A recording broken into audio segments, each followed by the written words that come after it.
Hello guys, welcome back to Basketball Fan. Today we're diving into something that, honestly, should have been a simple, straightforward story, but instead turned into one of those debates that somehow explodes into way more drama than it ever deserved. The topic? Caitlin Clark being named MVP for Team USA at the FIBA Women's Basketball World Cup qualifying tournament. On paper, that should be a moment of recognition, a clear acknowledgement of performance and impact. But instead, it has sparked a wave of reactions, debates, and, in some corners of the WNBA media world, outright frustration. And the funny thing about all of this is that if you actually watched the games from start to finish, if you paid attention to what was happening possession by possession, none of this should surprise you. Not even a little bit. In fact, it should feel like the most obvious outcome imaginable. Because when you break it down, when you look past narratives and opinions and just focus on what actually happened on the court, Caitlin Clark was the most impactful player on that Team USA roster throughout the entire tournament. And we're not talking about one or two flashy moments or a couple of highlight plays that went viral on social media. We're talking about consistent, measurable, undeniable production across every major category that defines winning basketball. She led the team in total points, meaning over the course of the tournament, she generated more scoring than anyone else. She led in total assists, which tells you she wasn't just looking for her own shot, she was creating opportunities for everyone around her. She led in assists per game, reinforcing that her playmaking wasn't situational, it was a constant presence. She led in efficiency, which is one of the clearest indicators of overall effectiveness, showing that her contributions weren't empty numbers, they were impactful, controlled, and valuable. And she also led in plus-minus, a stat that often gets overlooked but is incredibly important because it reflects how the team performs when you're on the floor. When Caitlin Clark was playing, Team USA was simply better. Those are not small categories. Those are the core pillars of basketball performance. Points, assists, efficiency, plus-minus. These are the metrics that usually determine who is dictating the pace, who is controlling the flow, and who is ultimately driving the success of the team. When one player is leading in all of them, it's not a coincidence. It's not a fluke. It's a clear signal that this player is the engine behind everything that's happening. And that's exactly what Caitlin Clark was for this team, the engine. Everything ran through her. Every possession had her imprint on it, whether she was scoring, facilitating, or simply making the right read to keep the offense moving. Now, to be fair, there's one technical detail that some people have tried to use as a counterpoint. She didn't lead the team in points per game. That distinction goes to Kahleah Copper, but that stat comes with context. Copper missed a game during the tournament, which naturally boosts her per-game average. That's just how math works. When you play fewer games, your average can look higher, especially if you had strong performances in the games you did play. But when you zoom out and look at the full body of work, the total contributions across every game, Caitlin Clark's impact stands above the rest. And that's what MVP awards are supposed to measure. Not just isolated peaks, but sustained excellence over the entire stretch of competition. What makes this even more compelling is that her influence didn't disappear in moments where her shot wasn't falling perfectly. Take the final game against Spain, for example. It wasn't her best shooting night, at least not by her standards. But even in that game, she still found ways to control the outcome. Offensively, she continued to create plays, setting up teammates and keeping the defense on its heels. Defensively, she arguably had one of her stronger performances of the entire tournament, showing effort, awareness, and a willingness to contribute on that end of the floor. And that's the mark of a truly impactful player, someone who can still shape the game even when one aspect of their performance isn't at its peak. In fact, when you look at her overall efficiency across the tournament, it becomes even more impressive. She was incredibly close to achieving what's often referred to as the 50-40-90 benchmark, a statistical milestone that represents elite offensive efficiency. To hit that mark, a player needs to shoot at least 50% from the field, 40% from three-point range, and 90% from the free throw line. It's a rare combination of volume and precision, and it's widely considered one of the clearest indicators of offensive greatness. Caitlin Clark finished just one free throw short of reaching that threshold for the tournament. One free throw. She shot around 50% from the field, about 40% from beyond the arc, and roughly 87 to 88% from the free throw line. That's not just good, that's elite. That's the kind of efficiency that defines top-tier performance at any level of basketball. And yet, despite all of this, despite the numbers, the impact, the consistency, there are still people acting like this MVP award is controversial. Like it's something that needs to be debated or questioned. And that's where things start to feel a little disconnected from reality. Because what exactly is the argument here? If the goal is to identify the most valuable player, the one who contributed the most to the team's success, the one who consistently influenced the outcome of games, then the answer seems pretty clear. The data supports it. The eye test supports it. The results support it. But this situation also highlights something bigger, something that seems to happen almost every time Caitlin Clark achieves something significant. The conversation doesn't just stay focused on the achievement itself. Instead, it quickly shifts into something else, something louder, more chaotic, more divided. The discourse becomes less about basketball and more about opinions, narratives, and reactions. And that's not to say that criticism or discussion is inherently a bad thing. Healthy debate is part of sports. It's part of what makes following the game interesting and engaging.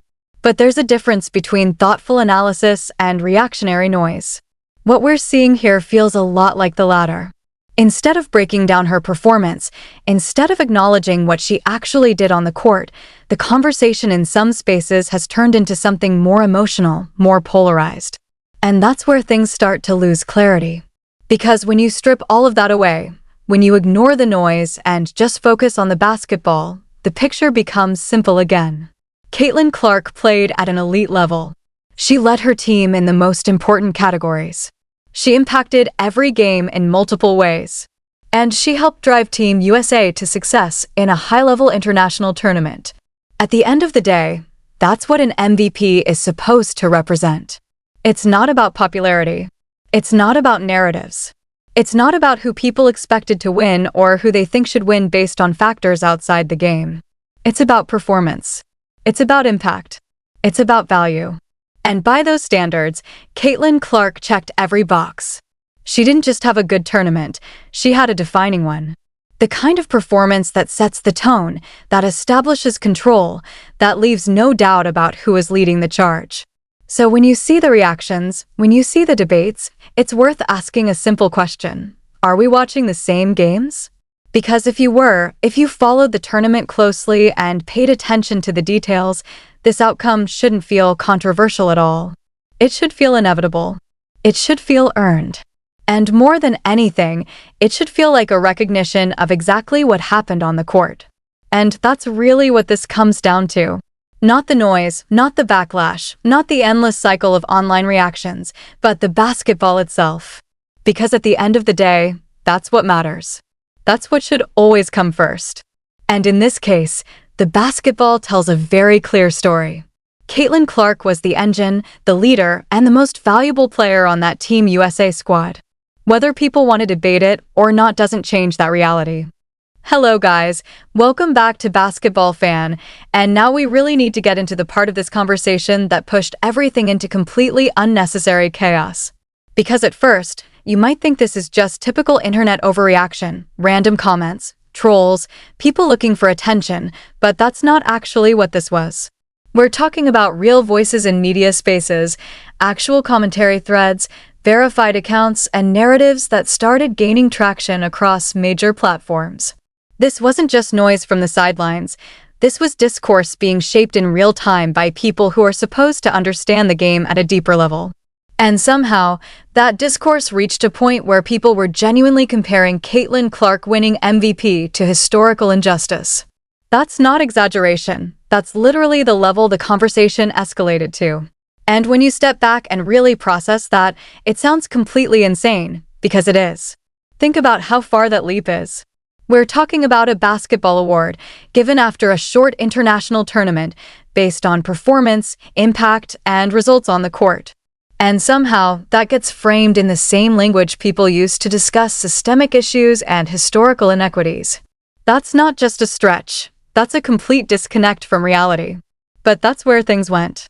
There were claims floating around that this MVP selection somehow proved the league was racist. There were arguments that media members only voted for Clark because of bias, not because of what she actually did in the games.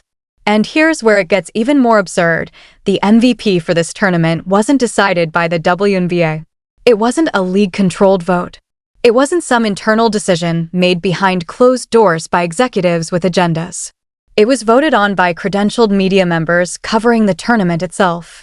People who were there, watching the games, analyzing the performances, and making a decision based on what they saw. So the idea that this was some kind of coordinated effort by the WNBA to push a narrative doesn't even make sense structurally. It falls apart the second you look at how the award is actually determined. There is no mechanism for the league to control that outcome in the way some people were suggesting. And yet, those narratives still spread, still gained traction, still became part of the conversation. That's the part that's so fascinating and frustrating at the same time, how quickly perception can override reality, even when the facts are right there. But let's move into the actual basketball side of this discussion, because one of the main reasons this debate kept going is that people started bringing up other players as alternatives for MVP. And one of the names that came up repeatedly was Rhyne Howard. Now, to be clear, this is not about tearing down other players. Rhyne Howard had a good tournament. She absolutely did. She had moments where she stepped up, she had games where her scoring stood out, and she contributed to the team's overall success.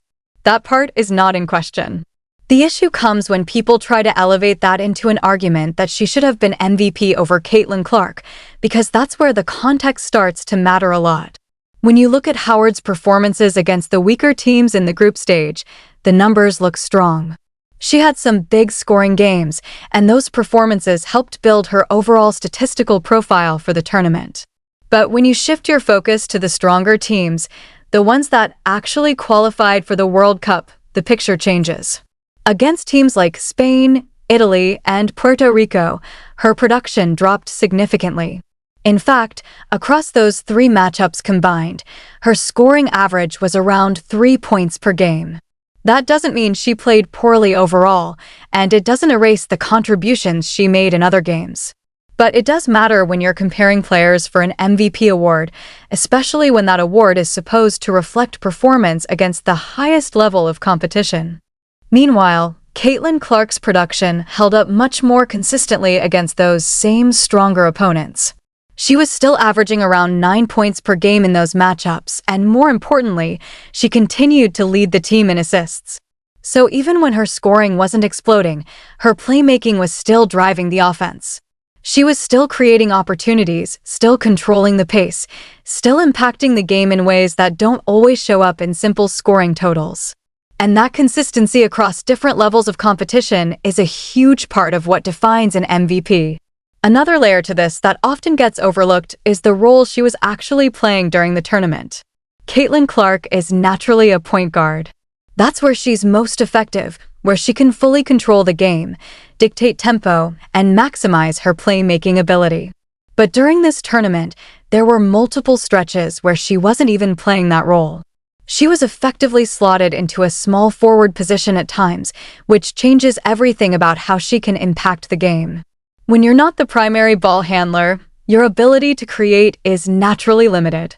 You're relying more on the system, more on others to initiate, and your statistical output can shift because of that.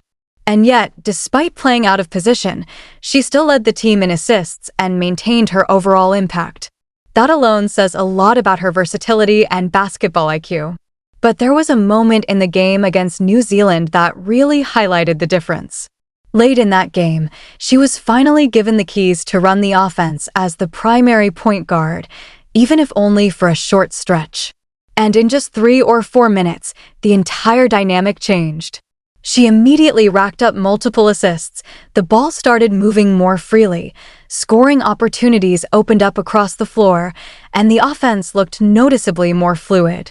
It was one of those sequences where you didn't need advanced stats or deep analysis. You could just watch and instantly understand what she brings when she's in control of the game. The same pattern showed up earlier in the tournament as well. In the opening game against Senegal, she delivered what was arguably the most dominant single performance of the entire event. She finished with something like 17 points and 12 assists, completely controlling the game from start to finish. That's the kind of stat line that usually guarantees player of the game honors. And yet, somehow, she didn't even receive that recognition for that matchup. Which, when you think about it, is pretty surprising. It raises the question of how performances are being evaluated in real time versus how they're remembered afterward. Another name that frequently entered this conversation was Paige Bueckers. And again, this isn't about discrediting her performance. Paige had a solid tournament.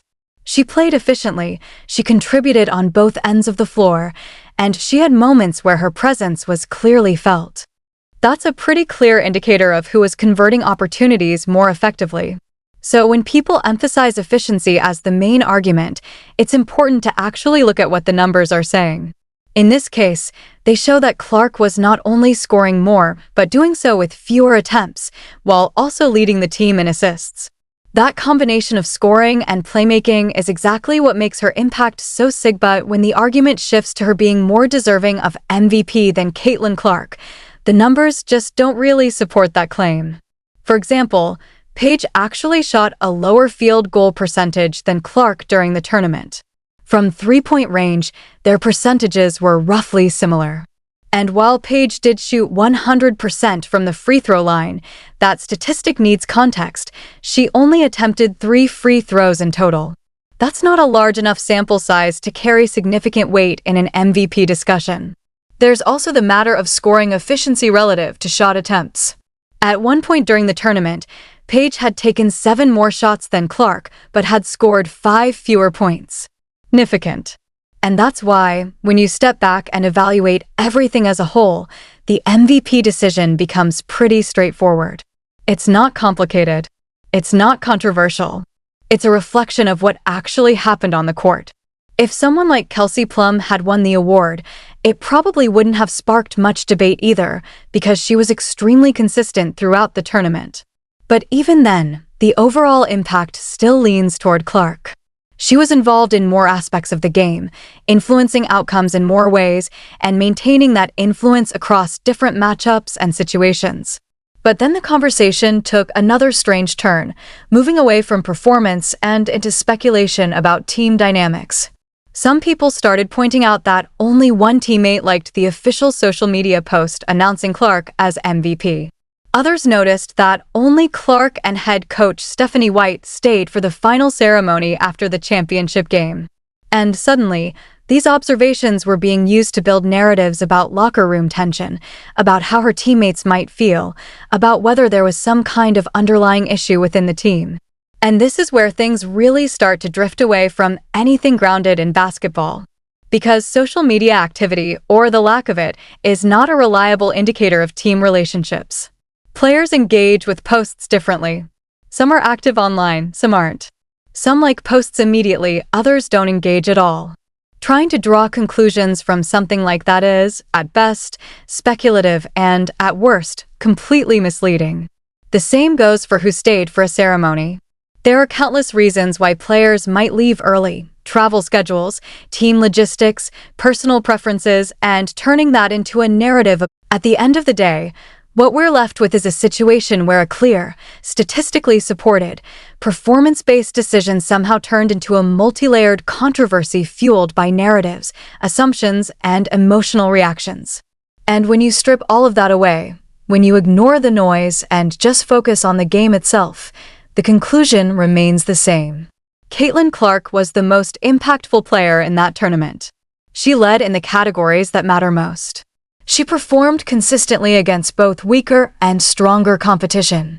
She adapted to different roles and still produced at a high level. And she demonstrated exactly why she was deserving of that MVP award. That's the reality of what happened. And no amount of online debate or narrative building changes that. Music. Now personally, I'm not going to read too much into those little moments that people keep pointing out. Athletes leave arenas early all the time. Sometimes they've got team obligations, sometimes it's travel schedules, sometimes it's just routine. The same thing applies to social media. Likes, comments, or the lack of them don't always mean anything. Not every player is active online, not everyone interacts with posts the same way, and sometimes people just don't see things at all. But the moment the internet gets involved, those small, meaningless details suddenly get blown up into massive conspiracy theories. And that's exactly what happened here. You had some fans and commentators on one side claiming that Clark's teammates secretly resent her, turning a lack of social media interaction into some kind of hidden locker room narrative.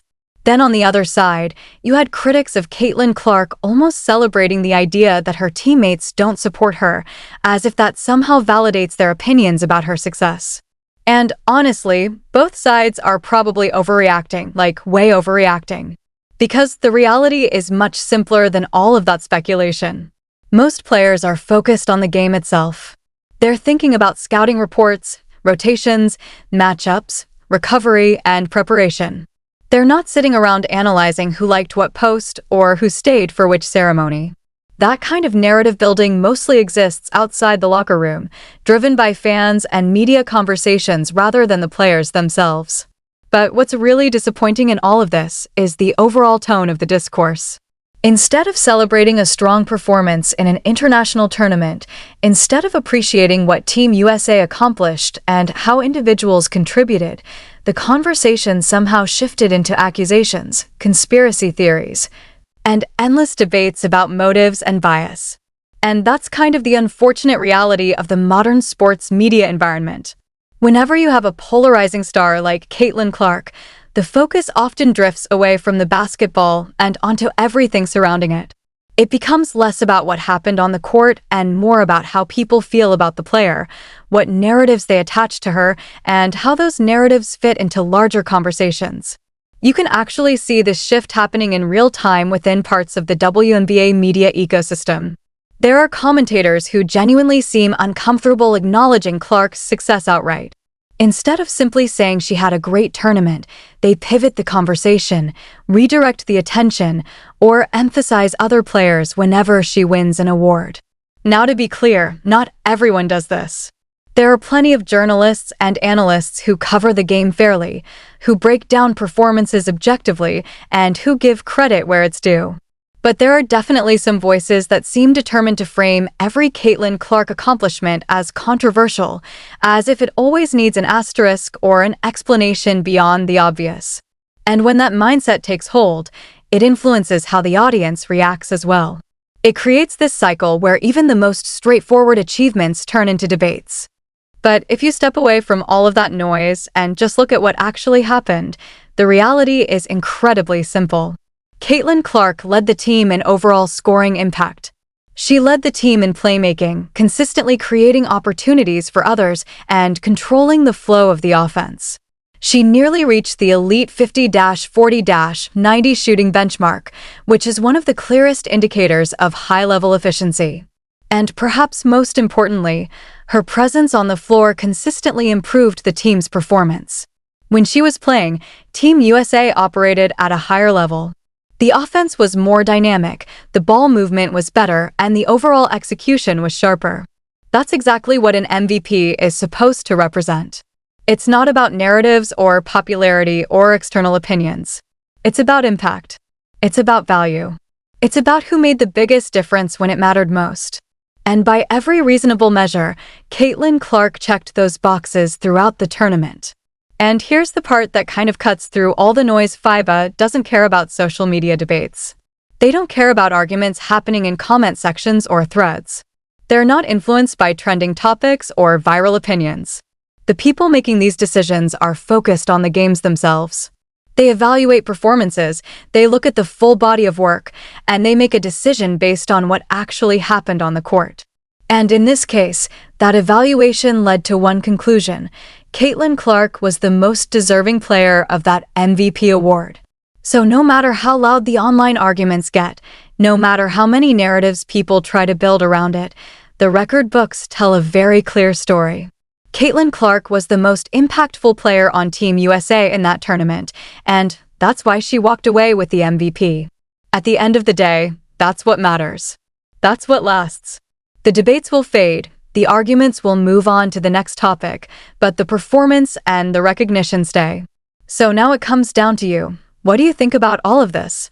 Let me know your thoughts. And if you enjoyed this breakdown, don't forget to like, subscribe, and support Basketball Fan for more content like this.